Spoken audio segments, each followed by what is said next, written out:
Mesdames et messieurs, bonjour.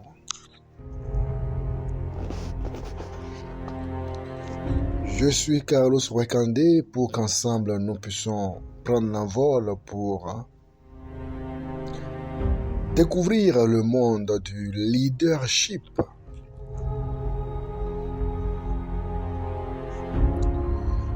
Nous allons dans un premier temps aujourd'hui voir ce qu'est un leadership, puis les caractéristiques d'un bon leader. Et en évoluant, nous verrons les 21 lois irréfutables du leadership selon Maxwell. Nous parlerons de la loi du plafond, la loi de l'influence, la loi du terrain ferme, la loi du couvercle, pour ne citer que ces lois-là. Le leadership est un terme emprunté à l'anglais qui définit la capacité d'un individu à mener ou conduire d'autres individus ou organisations dans le but d'atteindre certains objectifs. On dit alors qu'un leader est quelqu'un qui est capable de guider, de diriger, d'influencer et d'inspirer.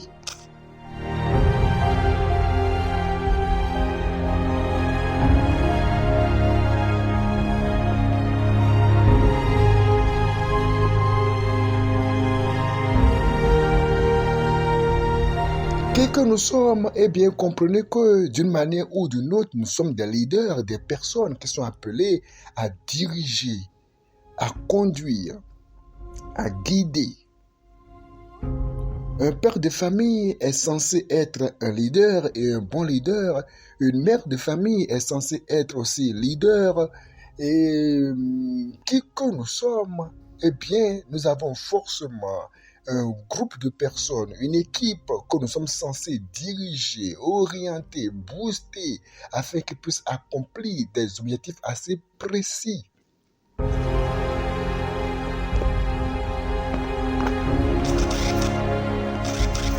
Sans un bon leadership, vous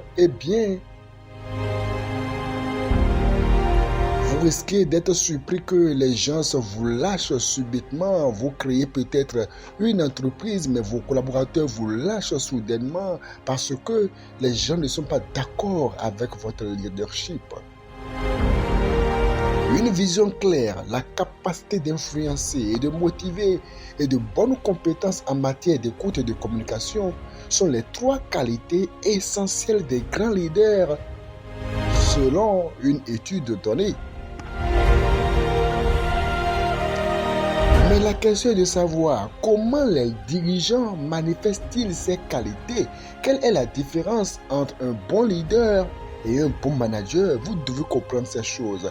Et déjà dès maintenant, vous aiguisez à devenir un bon leader.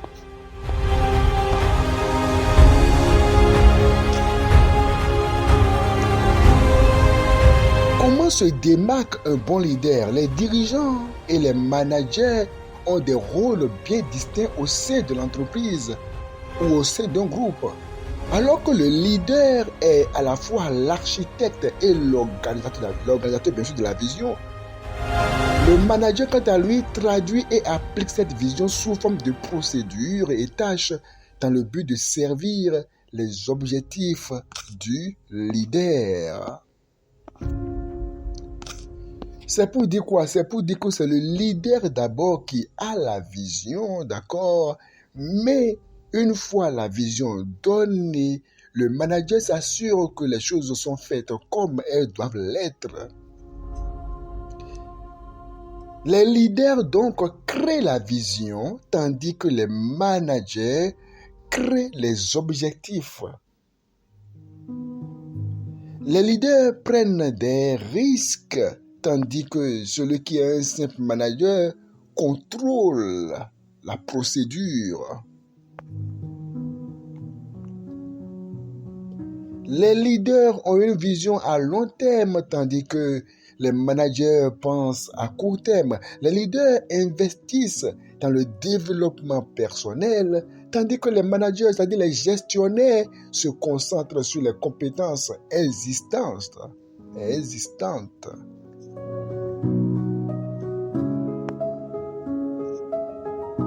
Un leader est donc appelé à se surpasser pour avoir d'autres compétences pour se développer personnellement, mais le gestionnaire, lui, il utilise seulement les compétences qu'il a à sa portée.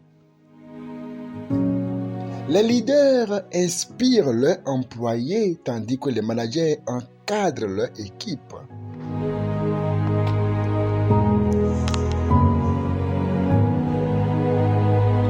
Alors, qu'est-ce qu'un bon sens de la communication et de l'écoute chez un leader? Qui que vous soyez, vous êtes appelé à être un leader ou déjà vous êtes un leader. La question est de savoir, êtes-vous bon leader ou mauvais leader?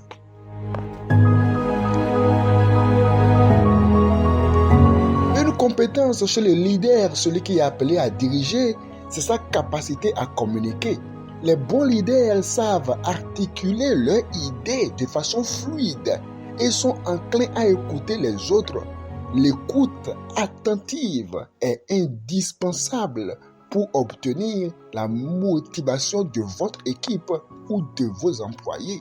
Vous devez être quelqu'un qui sait communiquer, apprendre à communiquer, apprendre à dire clairement ce que vous pensez et à écouter maintenant.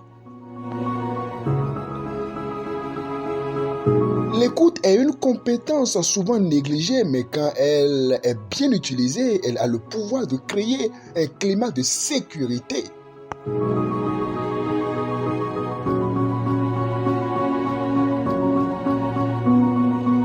Lorsque nous parlons de l'écoute, la première, l'écoute interne, ça fait référence à la prise de conscience du leader de ses propres pensées.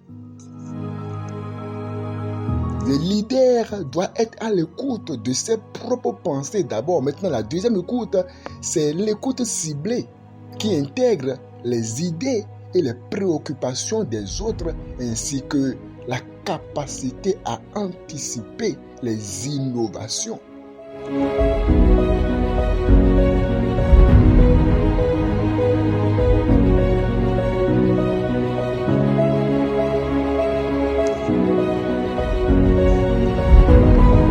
La troisième, c'est l'écoute qu'on appelle souvent l'écoute à 360 degrés.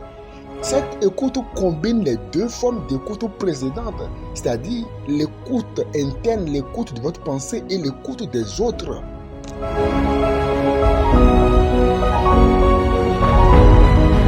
Cette troisième forme d'écoute est la plus efficace et assure le succès du visionnaire sur le long terme. Apprendre à écouter vos pensées, apprendre à écouter les autres et à prendre la décision qu'il faut pour évoluer.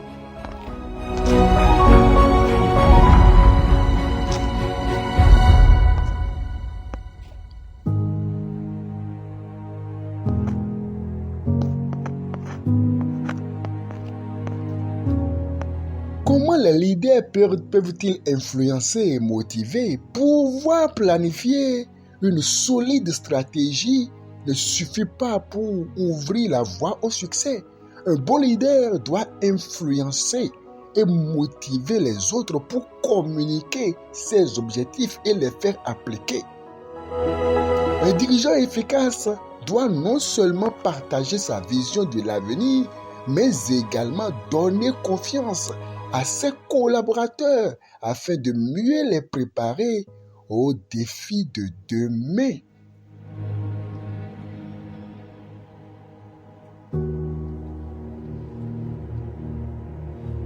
Un leader qui n'a pas de l'influence, qui ne sait pas motiver, qui ne sait pas accrocher par sa communication, qui n'exerce pas une influence sur les autres, eh bien, n'est pas un bon leader. Il y a de ces personnes à qui on confie un groupe de personnes à diriger, mais ils n'ont pas de l'influence. Leur présence est comme leur absence. Là, ce n'est pas normal. L'influence, c'est la capacité à agir sur le comportement d'autrui. Vous voyez, un leader doit être influent et doit avoir la capacité à motiver, à stimuler les gens. C'est souvent des choses qui manquent dans une équipe. Qu'est-ce qu'une vision claire et comment les leaders partagent-ils cette vision? Une vision claire motive les collaborateurs à travailler vers un objectif commun. Mais lorsque la vision n'est pas assez claire, eh bien les gens ne peuvent pas poser des actions concrètes. L'équipe que vous dirigez, les gens qui sont sous vous, quand vous ne posez pas des actions, c'est-à-dire vous n'avez pas une vision assez claire, bien communiquée, les personnes ne peuvent pas poser des actions concrètes. Donc, je disais qu'une vision claire motive les collaborateurs à travailler vers un objectif commun. Cela demande de pouvoir se projeter au-delà de l'environnement de l'entreprise, afin d'anticiper les défis et les opportunités de succès. Lorsqu'on vous communique une vision ou que vous communiquez une vision qui est assez claire, ça pousse les collaborateurs à travailler vers un objectif commun, mais pas en rang dispersé. Quand la vision est claire, ça pousse les gens à se surpasser et à ne pas se reposer pour dire on est déjà arrivé parce que la vision est assez claire. Et même quand d'autres personnes seront en train de les louer, et bien vous dire non, la vision n'est pas encore atteinte.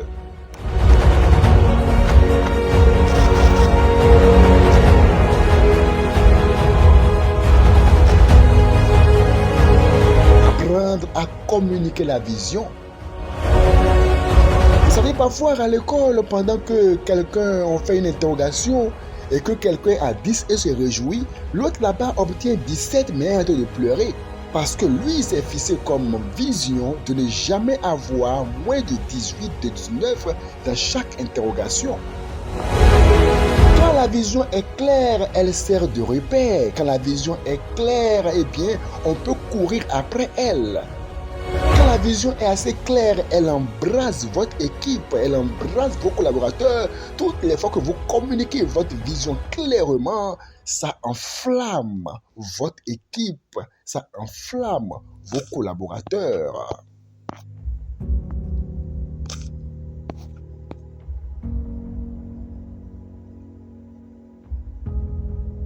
Un bon leader doit à la fois aller de l'avant tout en étant disposé à évoluer personnellement pour toujours être à la pointe de l'innovation. Le leader est quelqu'un qui innove, tandis que le gestionnaire attend seulement qu'on innove pour s'assurer que les choses sont faites comme elles doivent l'être. C'est donc clair que le leader est quelqu'un qui est l'architecte, il est à la base de tout. C'est lui qui crée. Il est un créateur, il est créatif. C'est lui qui envoie des idées nouvelles.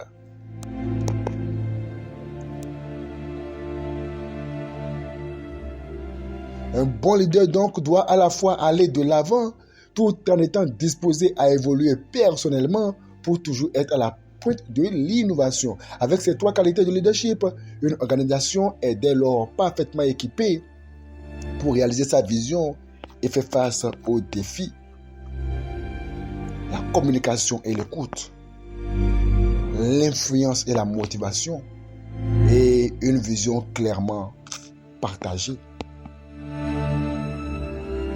La prochaine fois, nous allons commencer avec les 21 lois irréfutables du leadership développées par Maxwell.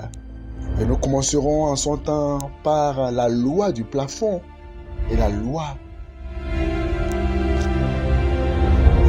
de l'influence.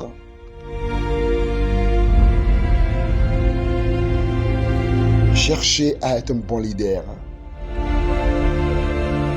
Développez le sens de communication, le sens de l'écoute. Apprenez à partager clairement la vision. Apprenez à influencer et à motiver.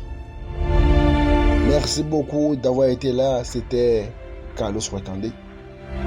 Merci. Au revoir.